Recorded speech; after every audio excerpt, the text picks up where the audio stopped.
अस्सलाम वालेकुम, मैं हूं अलीना फ़ारूक शेख। इस वक्त तमाम नज़रें न्यूयॉर्क अमेरिका की तरफ, जहां पर यूनाइटेड नेशंस जनरल असम्बली का इजलास हो रहा है।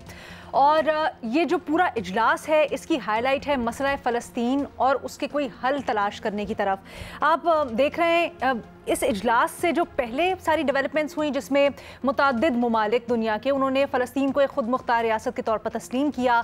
और इस दौरान भी जो मुख्तलिफ ऐलानात हो रहे हैं, मुख्तलिफ अपडेट्स हो रही हैं फ़लस्तीन से मुतल्लिक, और जो इसराइल की बर्बरियत है, जो इंसानी हुकूक की पामालियाँ हो रही हैं इसराइल की तरफ से फ़लस्तीन के अंदर, उसको रोकने के लिए कोशिशें जारी हैं, बयानात जारी हैं, तकारीर जारी हैं। ऐसे में दो अहम डेवलपमेंट्स जो कि आज के दिन में होनी है। एक तो अमरीकी सदर ट्रंप का खिताब, जिसमें क्या वो कहते हैं, इससे बहुत तवक्कुआत जोड़ी जा रही हैं। अभी 2020 के बाद पहली दफ़ा ट्रंप खिताब कर रहे हैं, और वो ट्रंप हैं जो अपने आप को एक पीस मेकर की तौर पर प्रेजेंट कर रहे हैं। क्या वो गज़ा से मुतल्लिक, फ़लस्तीन से मुतल्लिक कुछ बोलेंगे, इसके ऊपर सबकी नज़र है। दूसरा, मुसलमान और अरब ममालिक की साइडलाइंस के ऊपर अमरीकी सदर ट्रंप से मुलाकात होनी है।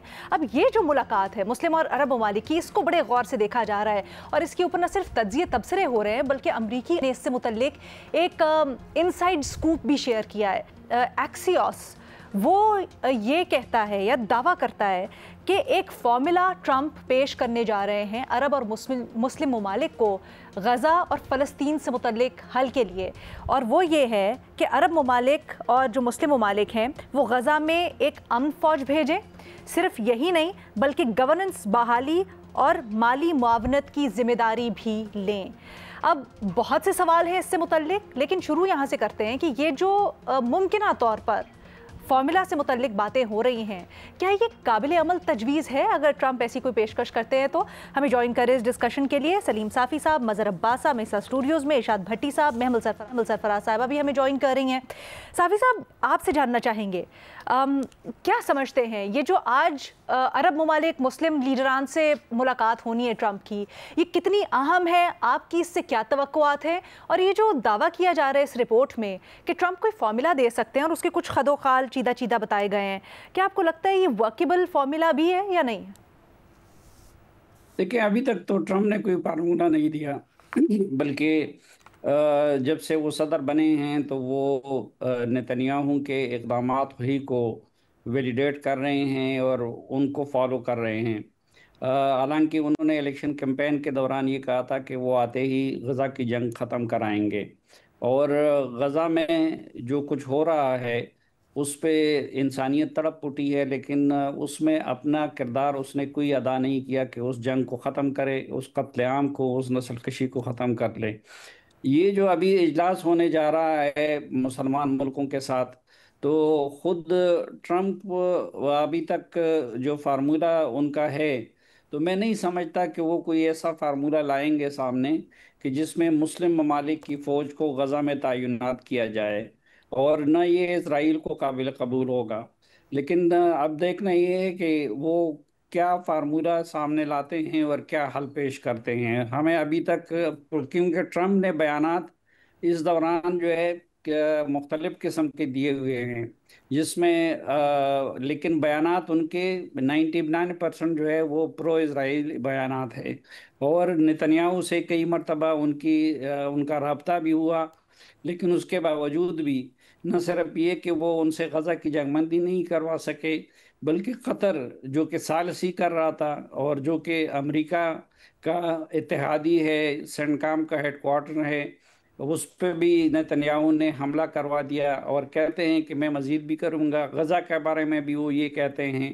थोड़ा सा प्रेशर जो उन पे बना हुआ है वो यूरोप की तरफ से बना हुआ है। जिस तरीके से इंग्लैंड ने और यूरोप के कुछ ममालिक ने तस्लीम कर लिया है फ़लस्तीन को, और उसको एक रियासत का दर्जा दे दिया है, तो उसकी वजह से इसराइल पे ज़्यादा दबाव पड़ा है। लेकिन ट्रंप को अब देखना ये है कि यूरोप की सोच में तब्दीली, अपने राय आमा की तब्दीली, और ख़ुद मुसलमान ममालिक के मुतालबात की रोशनी में क्या फार्मूला सामने लाते हैं। मैं तो ख़ुद इसके बारे में, लेकिन उनसे ये तवक्को करना कि वो कोई ऐसा फार्मूला सामने ले आएंगे जो कि इसराइल को काबिल कबूल नहीं होगा, ये तवक्को मुझे नहीं है ट्रम्प से। वैसे साफ़ी साहब, अगर 2 मिनट के लिए सिर्फ फ़र्ज़ी तौर पर भी इसके ऊपर गौर किया जाए कि अरब ममालिक या मुस्लिम ममालिक अपनी एक फ़ौज भेजे सिक्योरिटी के लिए गज़ा के अंदर, फ़लस्तीन के अंदर, और दूसरी कि जितना भी वहाँ पे रिहेबिलिटेशन, गवर्नेंस, बहाली है उसको ओवरसी करें, तो ऐसा कुछ आपको लगता है कि बेहतर होगा हल या नहीं? ऐसा हो जाए तो ये तो बहुत बेहतर होगा। अच्छा। बल्कि मैं तो कहता हूँ कि मुसलमान ममालिक को खुद ये मुतालबा करना चाहिए और ख़ुद ये तजवीज़ देनी चाहिए, लेकिन मुझे नहीं लगता कि ये तजवीज़ ट्रंप और नेतन्याहू कबूल वो करेंगे। कबूल हो, ठीक है। महमल, हमें थोड़ा सा ये भी बताइएगा, ये जो अमरीकी जरीदा ये खबर लिख रहा है, ये बहुत ज़्यादा इसके बारे में सुरा नहीं है। गो कि जब हम देख रहे थे तो टीम रिपोर्ट कार्ड को पता चला जरीदा एक्टिव है, इससे पहले भी बड़ी बड़ी खबरें लिख चुका है, बट कितनी सदाकत हो सकती है इस फॉर्मूला के अंदर? क्या ये सिर्फ एक स्मोक स्क्रीन है, या फिर वाकई में अब नेतन्याहू इतना प्रेशर अंदर से भी आ रहा है कि कुछ ऐसी तजवीज़ के ऊपर आमादा हो जाएंगे? देखिए ना, पहली चीज तो ये है, इस रिपोर्ट के ऊपर ही अगर देखें कि अमेरिका ये एक यानी कि चाह रहा है कि ये मुस्लिम ममालिक जो है वो ये चीज करे। अमेरिका को सबसे पहले तो अगर वो कुछ करना चाहता है तो वो ये जेनोसाइड रोके। 2 हफ्ते में 2 साल हो जाएंगे जब से ये जेनोसाइड चल रही है इसराइल के हाथों गजा के लोगों की। तो और अमेरिका आसानी से ये चीज रुकवा सकता है अगर वो अपनी फंडिंग बंद कर दे, मिलिट्री सपोर्ट बंद कर दे और डिप्लोमेटिक सपोर्ट बंद कर दे इसराइल।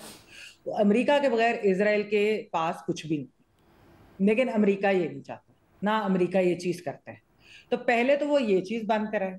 और जो वहां पर एक स्टार्वेशन हो रही है, जिस तरीके से एक तरफ से नस्ल कशी हो रही है, दूसरी तरफ स्टार्वेशन के थ्रू उनको गजा के लोगों के ऊपर जो है बर्बरियत हो रही है, उसको भी वो खत्म करे। सबसे पहले तो वो ये चीज करे। अच्छा, फिर आ जाए अलीना कि ये जो फॉर्मूला बताया जा रहा है, रिपोर्ट किया जा रहा है, बहुत सारी चीजें आती है, रिपोर्ट होती हैं, और अलीना कुछ सोर्सेज से होती हैं, कुछ वो फीलर्स होते हैं, कुछ इस तरह। तो हमें नहीं पता कि इसके अंदर कितनी सदाकत है, कितनी नहीं, होता हमें आने वाले दिनों में पता चलेगी। लेकिन इसके अंदर आप ये देखें कि बेसिकली कहा जा रहा है कि हर कोई फलस्तीन पे, गजा के लोगों पर काबिज हो जाए सिवाय उनके अपने, यानी कि उनकी कोई डिसीजन मेकिंग के अंदर कोई है ही नहीं से। ये कैसे हो सकता है? सबसे बड़े फरीक तो फलस्तीन के, गजा के अपने लोग हैं। वो क्या चाहते हैं? क्या वो चाहते हैं कि कोई और ममालिक आकर, बेशक मुसलमान ममालिक हो, वो आकर तो वो फिजिकली टेक ओवर कर लें, मिलिट्री भी उनके पास उधर, यानी कि सारा कुछ वो देख रहे हो मिलिटरीली, गवर्नेंस भी वो, गवर्नेंस में क्या मसला था? गजा के जो अपने लोग हैं जिनको वो चाहते हैं कि उन्हें रूल करें, तो वो मुसलमान वाले आकर क्यों करेंगे? और दूसरा अली ना, ये जो फिजिकली टेक ओवर करने का जो एक फॉर्मूला है, ये तो अमेरिका ने तो किया है कई ममालिक के अंदर, लेकिन हमने इस तरीके से देखा नहीं है कि कोई मुस्लिम फोर्स हो या कोई ऐसी चीज हो कि जो जाकर ये वाली चीज करे। फिर क्या ये मुस्लिम ममालिक जो हैं ये ऐसी चीज करना भी चाहेंगे? जबकि अवाम की राय आमा आपको मालूम है, यानी कि ये सिर्फ मुसलमान मुल्कों की बात नहीं, आपने इटली में अभी देखा होगा किस तरीके से वहां के लोग जो इस तरीके से निकले हैं फलस्तीन के लिए। ओवरऑल भी यूरोप के एक ग्लोबल पराया स्टेट बन गई है इसराइल। तो मुसलमान ममालिक क्यों चाहेंगे कि वो अपनी अवाम के विशेष के खिलाफ जाकर एक ऐसी चीज करे कि वो फलस्तीन या गजा को वो कॉलोनाइज करेंगे? कॉलोनाइजर्स तो नहीं बनना चाहिए मुसलमान ममालिक को भी, जब तक कि गजा के अपने लोगों की सेनी इसके अंदर होगी। हाँ, अगर वो चाहते हैं कि एक बार जब इसराइल निकल जाए, इसराइल नस्लकुशी बंद कर दे, ये सब कुछ खत्म हो जाए, फिर वो रिहेबिलिटेशन, रीबिल्डिंग के लिए अगर वो फाइनेंशियल असिस्टेंस के लिए कहते हैं, तो आप जरूर एक अलायंस बनाकर उनको दें। लेकिन गवर्नेंस और ये सब कुछ तो उनके ऊपर छोड़े ना। आप किस तरीके से ये चीजें इंटरफेयर कर सकते हैं? तो मेरे ख्याल में इसके अंदर प्रैक्टिकली भी बहुत सारे इश्यूज है। मतलब पहली चीज तो ये है कि एक गजा के लोगों के बगैर आपको ये चीज करनी ही नहीं चाहिए, किसी को भी इसके ऊपर एग्री, और किसी का ये हक भी नहीं है, ये उनका अपना हक है, वो क्या चाहते हैं। दूसरी चीज है प्रैक्टिकल इश्यूज है। इजराइल, नेतन्याहू अगर मान भी जाते हैं अमेरिका ही कराता है, तो भाई आप जेनोसाइड बंद करें, आप जंग बंदी कराएं वहां पर। आप ये क्या है कि आप मुसलमान ममालिक के ऊपर आप इम्पोज कर देंगे, नहीं जी वो जाकर ये चीज करेंगे। और तीसरा वही चीज है कि क्या कानूनी कवर होगा, लॉजिस्टिकल इश्यूज हैं, बहुत सारी चीजें। तो मेरा नहीं ख्याल कि ये इस तरीके से जो है मुमकिन है। हो सकता है अगर अमेरिका इस तरह की कोई सजेशन देता भी है, इसके ऊपर कितना ये जो है बेसिकली एक काबिल कबूल और काबिल अमल चीज भी मुझे नहीं लगती। आपको नहीं लगती होगी? वैसे भी गजा के लोगों की राय के बगैर कोई भी चीज नहीं होनी चाहिए। उन्होंने दे सफर्ड इनफ। मैं इस चीज़ को आगे बढ़ाना चाहूँगी, लेकिन मदद साहब हमेशा से ये बेशक ये बिल्कुल गलत आर्ग्यूमेंट है, लेकिन ये हमेशा से रहा है आर्ग्यूमेंट के कहीं ना कहीं Hamas through the government control करता है फ़लस्तीन में चीज़ों को, इसलिए वापस इसराइल जो है वो नहीं सरेंडर करना चाहता है या वहाँ से बैकआउट नहीं करता। इसराइल का, अमेरिका का हमेशा से स्टांस रहा है। क्या आप समझते हैं इसराइल की बर्बरियत से ये एटलीस्ट वो कब्ज़ा छुड़ाने के लिए पहला स्टेप ये हो सकता है एज अ गारंटी, अगर मीडिएट कर जाएं या इंटरफेयर कर लें मुस्लिम ममालिक? तो देखिए, पहली चीज़ तो ये कि अगर ट्रंप ने ये सब, मुझे नहीं पता उस खबर की सोर्स क्या है और I don't want to challenge that, लेकिन ये कि अगर ये सब कुछ करना होता ट्रंप को, तो अमेरिका सलामती कौंसिल की करारदाद को वीटो क्यों करता? सलामती कौंसिल की बुनियादी करारदाद तो गज़ा में जो है वो सीज़ फायर है ना, उसको आपने वीटो क्यों कर दिया? जब आपने वीटो किया, इसका माने ये हुए कि आप नहीं चाह रहे चीज़ों को। अब इसमें क्या है, चीज़ ये है कि ट्रंप ये तजवीज़ क्यों दें? पहली चीज़ ये कि इस्लामी सरबराह कॉन्फ्रेंस में ये बात क्यों नहीं हुई कि हमने एक इस्लामिक फ़ोर्स बनानी है? आप उसमें अभी जो सरबराह कॉन्फ्रेंस हुई थी, इस्लामी फ़ोर्स की तो बात हुई है, गज़ा में नहीं हुई। नहीं, चीज़ ये है कि पहली चीज़ तो ये है ना, पहली चीज़ तो ये कि इसी पर बात नहीं हुई कि हमने इस सिचुएशन से कैसे निकलना है। एक करारदाद के अलावा और क्या हुआ उस कॉन्फ्रेंस में? क्या प्रैक्टिकल चीज़ें हुई हैं ऐसी जिसकी तरफ हम ये कह सकें कि हाँ, इतनी इम्पॉर्टेंट कॉन्फ्रेंस हुई और एक रेजोल्यूशन में ख़त्म हो गई वो कॉन्फ्रेंस। अब ये बड़ा इम्पॉर्टेंट है कि ट्रंप की आज की तकरीर में, जहाँ तक मेरा ख़्याल है कि वो यूक्रेन पर गुफ्तगू करेंगे, वो डेफिनेटली गज़ा पे बात करेंगे। गज़ा पे वो क्या बात करते हैं ये बहुत होगा। वो इस चीज़ के, अमेरिका इस चीज़ के ख़िलाफ़ है जो इन ममालिक ने फ़लस्तीन को रियासत तस्लीम किया है। ऐन मुमकिन है, क्योंकि वो एक चीज़ याद रखें कि वो बज़ाहिर ख़ुद अपने तईं वो एक बहुत बड़े पीस मेकर के तौर पे उभरना चाहते हैं, और ज़ाहिर है इस पे बीच में ये सिलसिला भी चला था, और ट्रंप ने ख़ुद भी ये बात की कि उन्होंने पाकिस्तान इंडिया के कॉन्टेक्स्ट में वाकई एक रोल प्ले किया उसमें, और जिसमें ज़ाहिर है पाकिस्तान ने उस रोल को प्रेज़ भी किया। लेकिन बियॉन्ड दैट यूक्रेन के मामले में उनका कंट्रोवर्शियल रोल रहा है, और यहाँ तो गज़ा के मामले में तो आपने कितनी करारदादें, कितने फ़ैसले कर लिए, लेकिन वो तो रोज़ मार रहे हैं, 50-60 लोगों को शहीद कर रहे हैं वो। तो अगर कोई काम होना ही है, कोई ब्लॉक बनना ही है, या इस तरह कोई गारंटी लेनी है, तो वो अगर ये बात होती है तो ये ज़रूर एक अहम बात होगी अगर ट्रंप की तरफ से ये तजवीज़ आती है। और ज़ाहिर है फ़ौरी तौर पे तो मुस्लिम ममालिक, अगर फ़र्ज़ करें, मैं तो ज़ाहिर है वो बात कह रहा हूँ कि जो अखबार कह रहा है कि अगर ट्रंप की तरफ से ये तजवीज़ आती है तो ये बड़ी गैर मामूली तजवीज़ होगी, ये गैर मामूली डेवलपमेंट होगी कि Trump asking the Muslim countries कि आप जाके गज़ा का कंट्रोल कर लें एज ए पीस मेकर, और ये वो कर लें। तो ज़ाहिर है मुस्लिम ममालिक भी कुछ गारंटी चाहेंगे कि वो ये चाहेंगे कि इज़राइल फ़ौरी तौर पे ये जंगबंदी करे, फ़ौरी तौर पे अटैक्स बंद करे, और अटैक्स, क्योंकि अटैक्स अगर इज़राइल जारी रखता है और आप मुस्लिम ममालिक की फ़ोर्स वहाँ भेजते हैं, तो इसका मतलब ये है कि आप मुस्लिम ममालिक और इज़राइल का डायरेक्ट क्लैश भी तो बन सकता है इसमें। तो उसमें अमेरिका क्या गारंटी देगा, उसमें किस तरह की चीज़ गारंटी देगा? तो बज़ाहिर तो नहीं लगता कि ये जो अखबार कोट कर रहा है कि ट्रंप इस तरह की तजवीज़ करेंगे, बट ज़ाहिर है अखबार ने कोई सिर्फ स्पेकुलेटिव वो तो नहीं की होगी, कहीं ना कहीं कोई ना कोई वे आउट निकाला जा रहा है, क्योंकि जो ममालिक फ़लस्तीन को एक अलग रियासत के तौर पे तस्लीम कर रहे हैं, उसको कहीं ना कहीं इज़राइल जो है वो अंडर प्रेशर आ रहा है, और ट्रंप ने कोई ना कोई वे आउट निकालना है जो कॉम्प्रोमाइज़ हो जाए, जिसमें इज़राइल का भी उनके बकौल, क्योंकि इज़राइल तो बहुत क्लियर है, इज़राइल बिल्कुल क्लियर है कि हमास को वाइप आउट करना है एब्सोल्युटली, और वो उस पर लगा हुआ है, वो रोज़ मार रहा है उसमें। अब इसका काउंटर जो है वो या तो मुस्लिम ममालिक के पास है कि वो इस तरह की कोई इनिशिएटिव, यानी आपको लगता है कि अगर इन केस ये ट्रंप तजवीज़ करते तो मुस्लिम ममालिक को इंटरवीन करना चाहिए? मेरा ख्याल है मुस्लिम ममालिक को पहले तो ये गारंटी लेनी चाहिए, अगर ट्रंप ये तजवीज़ दे रहे हैं कि ट्रंप अगर ये इस तरह की कोई बात होती है तो अमेरिका किस हद तक सपोर्ट करेगा इस फोर्स को, ठीक है, और किस हद तक फिर अमेरिका उस फोर्स के साथ आके खड़ा होगा, इजराइल के साथ आके नहीं खड़ा होगा। इंटरेस्टिंग। ठीक है, भट्टी साहब आपकी क्या राय है? मैडम शेख, मेरी क्या राय होनी है? पूरी दुनिया की वही राय होगी जो बाबा जी ट्रंप साहब की राय होगी। लेकिन बाबा जी ट्रंप साहब क्या सोच रहे हैं ये बाबा जी ट्रंप साहब ही जानते हैं, और वो बड़े खुश होते हैं कि फ़लाँ मीडिया हाउस ने ये कहा था, फ़लाँ मीडिया हाउस ने ये कहा था, फ़लाँ अखबार ने ये कहा था, फ़लाँ अखबार ने ये कहा था और मैंने ये कर दिया। किसी को कुछ पता नहीं मैं क्या करने वाला हूँ। मौत दिखाकर बुखार बेचने वाले मैडमैन थ्योरी वाले बाबा जी ट्रंप साहब वही जानते हैं कि वो क्या करने वाले हैं। और इस मामले में भी बाकी मामलों की तरह उन्होंने पूरी दुनिया के दिमाग की दही बना दी है अल्हम्दुलिल्लाह, और किसी को कुछ पता नहीं और कोई कुछ करने की पोजीशन में नहीं है। सब की नज़रें बाबा जी ट्रंप साहब पर हैं और वो कोई एक नया फार्मूला लेके आ जाएंगे। फार्मूला क्या हो सकता है? पॉसिबल क्या हो सकता है? हमास निकल जाए फ़लस्तीनी इलाकों से या गज़ा से, और जो फ़लस्तीनी हैं वो उर्दन, मिस्र समेत अरब मुल्कों में चले जाएं, और ट्रंप साहब की ज़ेरे निगरानी गज़ा में सफाई सुथराई हो और इस सफाई सुथराई का सारा ख़र्चा अरब मुल्क उठाएं, और फ़लस्तीनी अथॉरिटी का किरदार मज़ीद महदूद हो जाए, अमन फ़ौज तैनात हो। अब ये जो जितनी मैंने बातें की हैं इन सब की 3-4 दिन पहले नेतन्याहू साहब मुखालफत कर चुके हैं। तो लिहाजा अब नेतन्याहू साहब अगर मुखालफत कर चुके हैं तो मतलब ये ट्रंप साहब का फार्मूला नहीं है।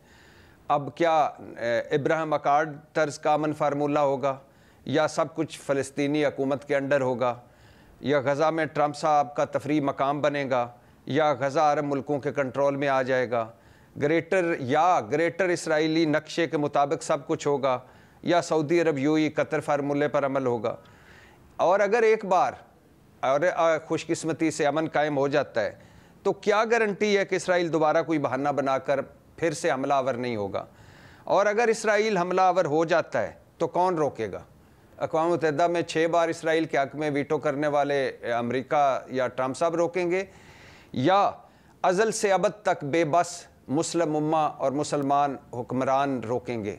बिल्कुल भी नहीं रोकेंगे। ये बड़ी अजीबो गरीब चीज़ें चल रही हैं मैडम शेख कि एक तरफ ट्रंप साहब खुद को पीस मेकर कह रहे हैं कि मैंने 7 जंगें रुकवाई हैं, नोबेल प्राइज़ का मैं ही हकदार हूँ, और दूसरी तरफ वो गज़ा में होने वाली नस्ल कुशी की तरफ मुड़कर देखते भी नहीं। बस कहते हैं कि जो भी मरता है फ़लस्तीनी शहीद होता है, वो समझते हैं कि ये हमास का आदमी था, मारा गया। और एक तरफ एक के बाद एक मुल्क फ़लस्तीन को तस्लीम कर रहा है, और इतनी दुनिया बेबस है बाबा जी ट्रंप साहब के अलावा कि दूसरी तरफ गज़ा में कत्लो गारत जारी है, नस्ल कुशी जारी है। यानी दुनिया तस्लीम भी करी जा रही है और दूसरी तरफ वो नस्ल कुशी भी नहीं रुक रही।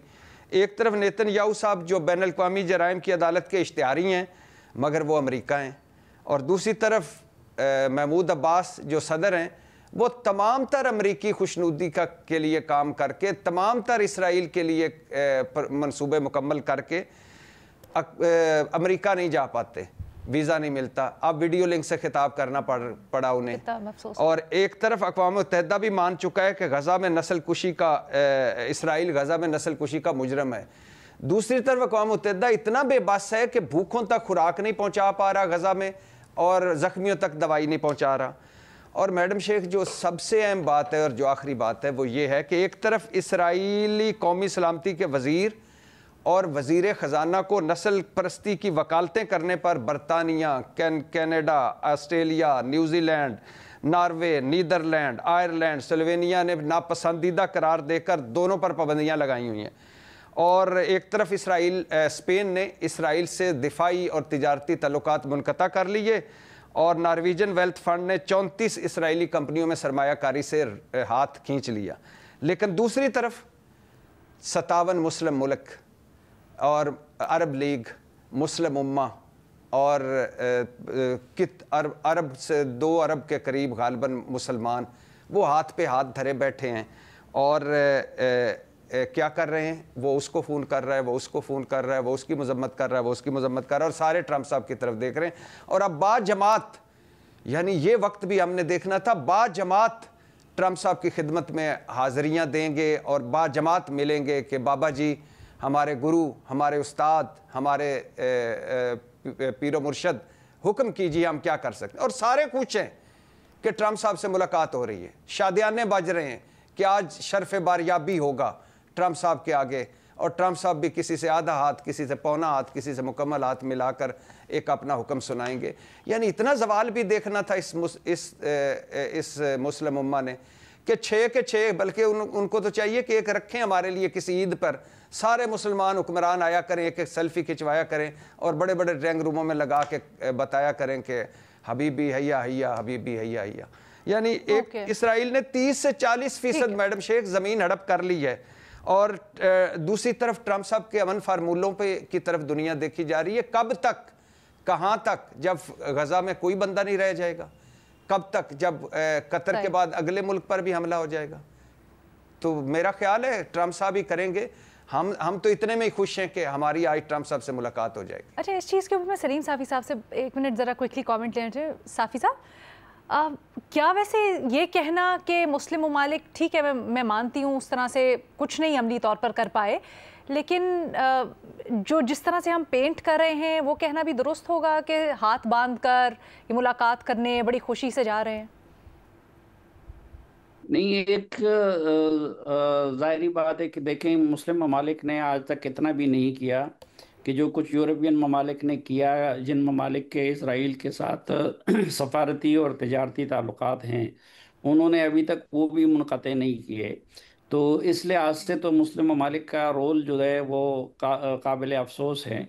लेकिन ज़ाहिरी बात है कि सफारती कोशिशें मेरे ख़्याल में कई ममालिक कर रही हैं, और उनमें ट्रंप को आप इस मामले से निकाल नहीं सकते, क्योंकि जो उछल कूद कर रहा है नेतन्याहू, वो अमरीकी ताकत से कर रहा है, और अमरीका अभी तक उनको मना नहीं कर रहा या नहीं कर सकता, बल्कि या शायद वो अमरीका से भी ज़्यादा ताकतवर है।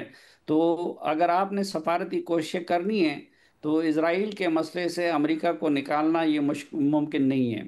मज़े से आप कुछ ऐड कर रहे थे। जो इसमें सबसे इंट्रीगिंग बात मुझे लग रही है कि जी ट्रंप जो है वो इस्लामिक फोर्स क्यों चाह रहे हैं, यूएन पीस फोर्स क्यों ना हो, कि यूएन पीस फोर्स जिसमें इस्लामिक ममालिक के वो भी शामिल हों, उसमें वो यूएन पीस फोर्स जो है वो क्यों नहीं जाए गज़ा और वहाँ वो चीज़ों को कंट्रोल करे और इसराइल को रोका जाए उसमें।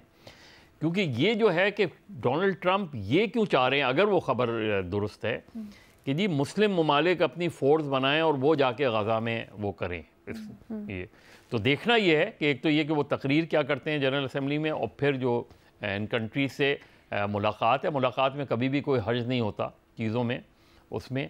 और ज़ाहिर है अगर इस्लामिक ममालिक और ये कंट्रीज़ मिल रही हैं और पाकिस्तान को स्पेशली इसमें इनवाइट किया गया है, तो इसमें कहीं ना कहीं कोई ना कोई चीज़ आगे बढ़ाने की बात यकीनी तौर पे उम्मीद यही है कि होगी।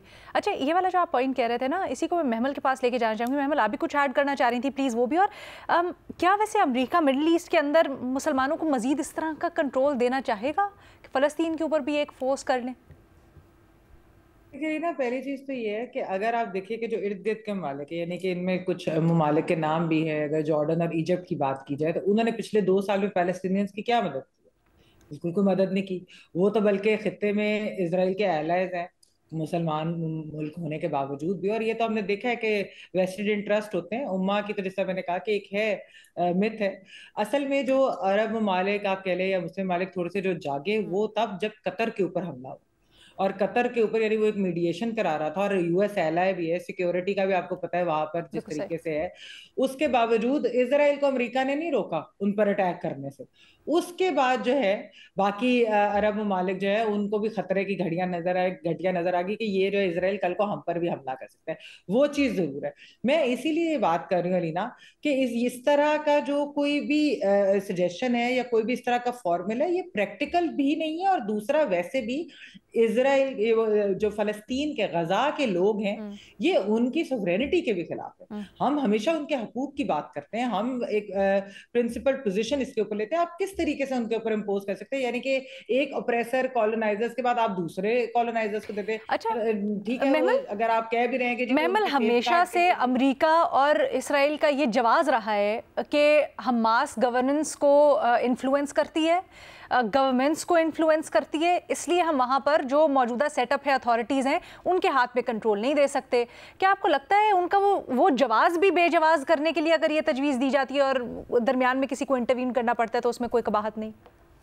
नहीं अलीना, बिल्कुल देखिए ये गलत बात है। 2 साल से मैंने कहा कौन नस्ल कशी कर रहा है लाइव टेलीविजन पे? इजराइल के कभी उन्होंने कहा है कि नेतन्याहू जो है वो दहशतगर्द है या इस तरह की बात उन्होंने की है? बल्कि जो ममालिक उनके ऊपर सैंक्शंस लगाते हैं इस तरह, तो उनके ऊपर अमेरिका का नजला गिरता है।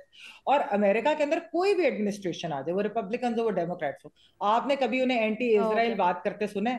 एंटी जायनिस्ट बात करते उन्हें सुने?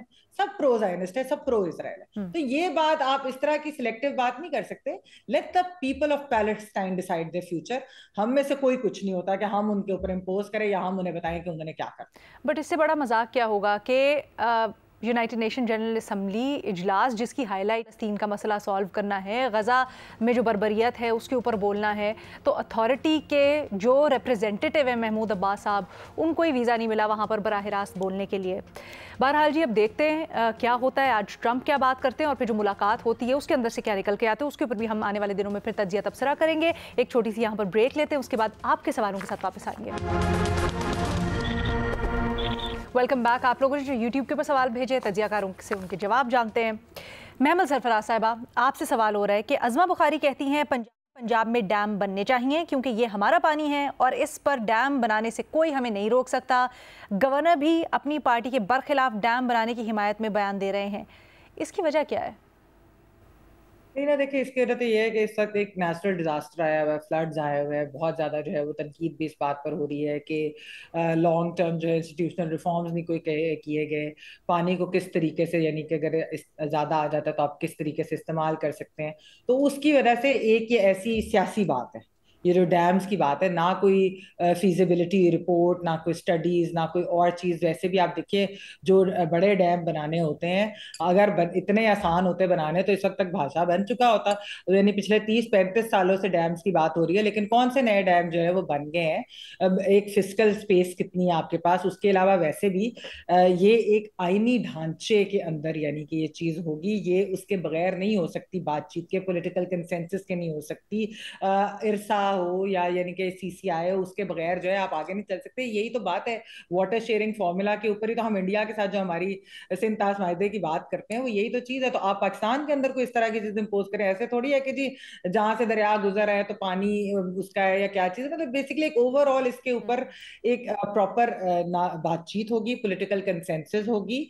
और दूसरी चीज ये है कि आप ऐसी बातें सियासी सिर्फ कर देते हैं शॉर्ट टर्म के लिए, लेकिन असल में जो चीज हमारे चारों सूबों को और हमारी फेडरेशन को जो चीज देखनी है वो है कि लॉन्ग टर्म इसकी क्या सोल्यूशन होगी। क्लाइमेट चेंज तो अब एक रियलिटी है, वो तो एक न्यू नॉर्मल बन गया है। तो आपने अब क्या करना है, आपने वाटर रिजर्वॉयर्स, बाकी सारी वाटर कंजर्वेशन, किस तरीके से आपने अपने लोगों को, आबादियों को बचाना है। फिर आपने दरियाओं के अंदर जो असल मसला है लीना, कि आपने जो इस तरह के हाउसिंग साइटीज और ये जो आपने इजाजतें दे दी हैं, वो जो इलीगल उधर चीजें बनी हुई हैं, उन सबको आपने किस तरह से खत्म करना है, उनके ऊपर कवानीन लाएं, उनके हल तलाश करें। तो आई थिंक ये सिर्फ एक सियासी चीज है, और क्योंकि इस वक्त ये सब कुछ हो रहा है, सैलाब आए हुए, तो इस तरह के बयान भी आ रहे हैं। ठीक है, बहुत शुक्रिया महमल।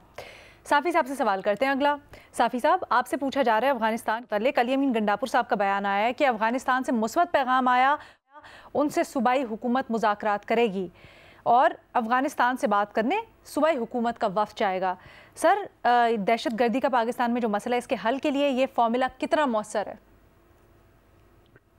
नहीं, वैसे वक्त तो खैर सगाली का वो भेज सकते हैं, लेकिन असल में मसला है हुकूमत पाकिस्तान और हुकूमत अफ़गानिस्तान के दरमियान। ये ऐसा नहीं है, मसलन अगर टीटीपी का मसला है तो टीटीपी खैबर पख्तूनख्वा नहीं है, बल्कि टीटीपी वो टीटीपी पाकिस्तान है। और इससे पहले टीटीपी पूरे पाकिस्तान में कार्रवाइयाँ कर चुकी हैं, उसमें सिंध में भी कर चुकी हैं, पंजाब में भी कर चुकी हैं, इस वक्त बलूचिस्तान में भी कर रही हैं। तो आपने अगर पूरे पाकिस्तान का मसला किसी से हल करवाना है तो वो उसके लिए पाकिस्तान की हुकूमत ही नुमाइंदा फोरम है। और ये ऐसी बात भी नहीं है कि कोई उनके साथ हमारा राब्ता नहीं है या आना जाना नहीं है, बल्कि वज़ार ख़ारजा की सतह पे आना जाना भी हो गया। और जो हमारे स्पेशल एनवॉय मोहम्मद सादिक खान वो भी राब्ते में रहते हैं। ये सारी मुख्तलिफ तजावीज़ भी उनके साथ डिस्कस की गई हैं। तो वो असल में अफ़गान तालिबान को शायद ये न समझने का की अलामत है जो लोग ये समझते हैं कि हम किसी वक्त को भेज देंगे और उधर से मसले को हल कर लेंगे। क्योंकि अफ़गान तालिबान ये समझते हैं कि ये वो लोग हैं जिन्होंने हमारे साथ जंग लड़ी है इकट्ठे मिलके, इन्होंने हमारी मेज़बानी की है, ये हमारी तरह सोचते हैं, हमारी तरह के नज़रियात रखते हैं।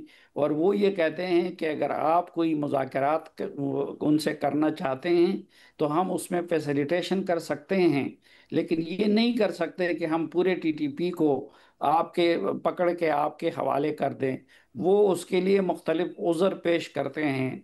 और तो ये कहना किसी सूबाई हुकूमत का कि सूबाई हुकूमत के वफ्द के जाने से या उनकी तरफ से मस्बत पैगाम आया होगा, तो मस्बत पैगाम दौरे के लिए आया होगा, तो दौरे तो इससे पहले मौलाना फजलुर रहमान साहब इनफरादी हैसियत में भी कर चुके हैं और हुकूमती दौरे भी होते रहते हैं। तो दौरों से सिर्फ ये मसला हल नहीं होगा, बल्कि वो बुनियादी इख्तलाफ है हुकूमत पाकिस्तान का और हुकूमत अफ़गानिस्तान का। हुकूमत पाकिस्तान ये कहती है कि अफ़गान हुकूमत उनके खिलाफ कार्रवाई करे और अफ़गान हुकूमत वो उज़र पेश कर रही है जिसका पहले मैंने आपसे तज़किरा किया। बिल्कुल सही, बहुत शुक्रिया सलीम साफ़ी साहब, आपने बड़ी तफसील से हमें समझाया। इसी के साथ एक ब्रेक लेते हैं, ब्रेक के बाद वापस आएंगे।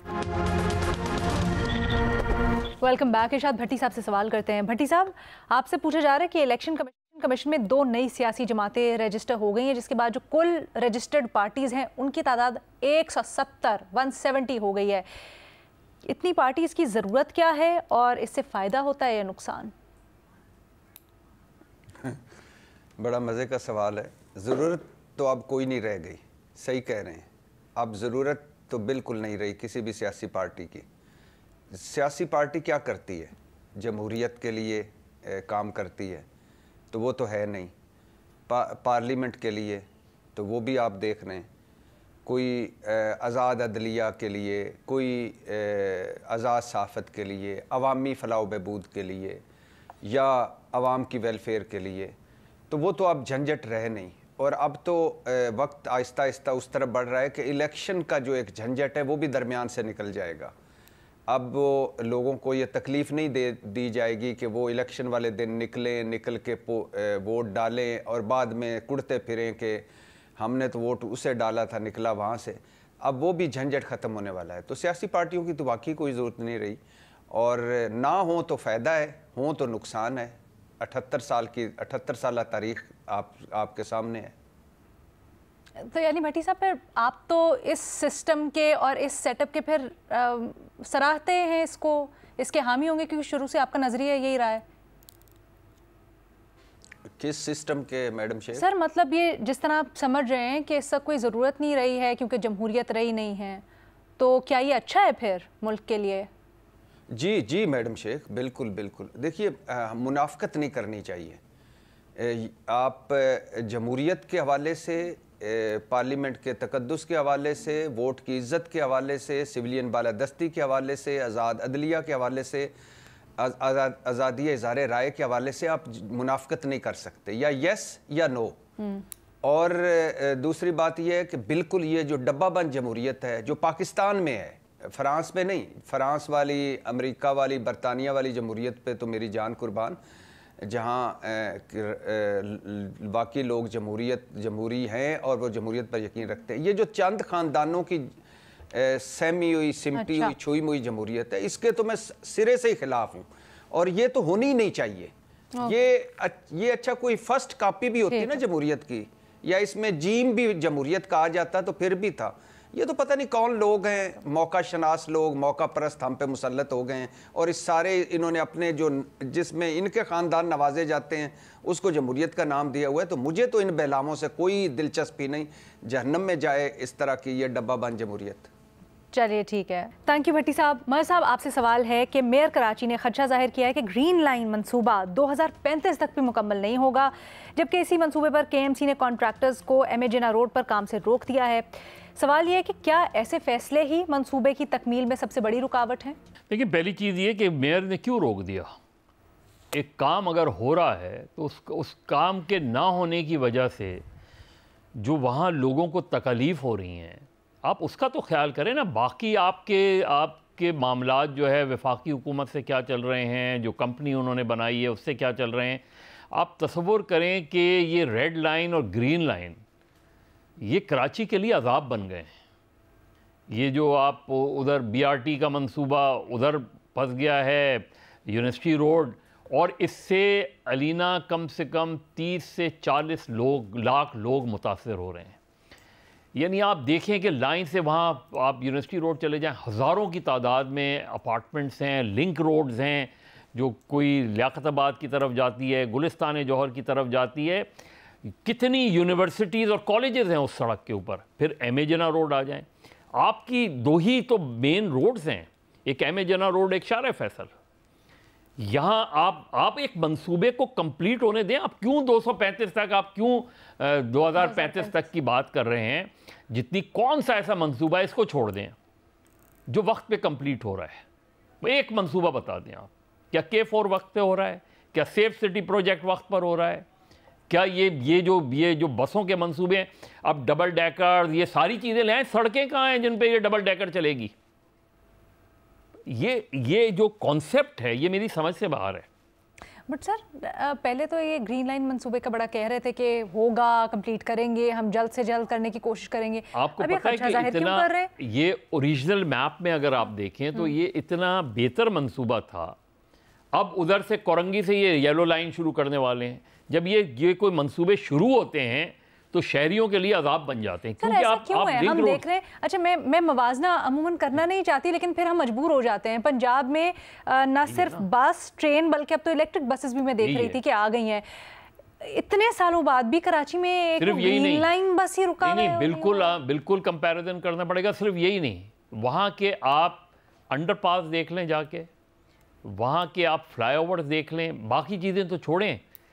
जो खूबसूरती है उसमें, आप जो अभी ये चंद सालों में अंडरपास बने उन्हीं को देख लें आप। बट सर, मैं वजह जानना चाहती हूँ। मैं जानती हूँ मेट्रोपॉलिटन, कॉस्मोपॉलिटन बिल्कुल मुख्तलिफ होते हैं, उनके मसाइल अपने होते हैं और बहुत ज्यादा होते हैं। बहुत सिंपल इस तरह के मंसूबे तो होने चाहिए। सिंपल सी चीज़ है अलीना, हमारे यहाँ ये इंजीनियर जो हैं ये इनकॉम्पिटेंट हैं। इनको मैप्स, डिजाइन नहीं बनाने आते। कोई भी आप जल के बलोच कॉलोनी का ब्रिज देख लें आप। सर, ये इंजीनियर्स का मसला है सिर्फ, या आपको लगता है कि गवर्नेंस का भी मसला है थोड़ा सा? गवर्नेंस तो ओवरऑल आप सिस्टम बनाते हैं ना। अब क्या है, अब यही यूनिवर्सिटी रोड अगर इसकी आप साइड रोड्स अच्छी कर देते, लिंक रोड्स अच्छी कर देते, यही MA जिन्ना रोड, आप ये तो तसव्वुर करें कि उधर जो रेस्टोरेंट्स बने होते हैं, उधर जो और पढ़ाई का नुकसान होता है, एक आम जो नुकसान होता है, हम इसी उसमें चले कि जी आपने बड़े आराम से कह दिया 2035। भाई उसके बाद उस दौरान जो अजाब आएगा उसका कौन जिम्मेदार होगा? एक दूसरे पे इल्ज़ाम लगाते रहें। तो जितनी जल्दी हो सके चीज़ें ख़त्म करें। ठीक है, इसी के साथ प्रोग्राम से इजाज़त दें। अल्लाह हाफ़िज़।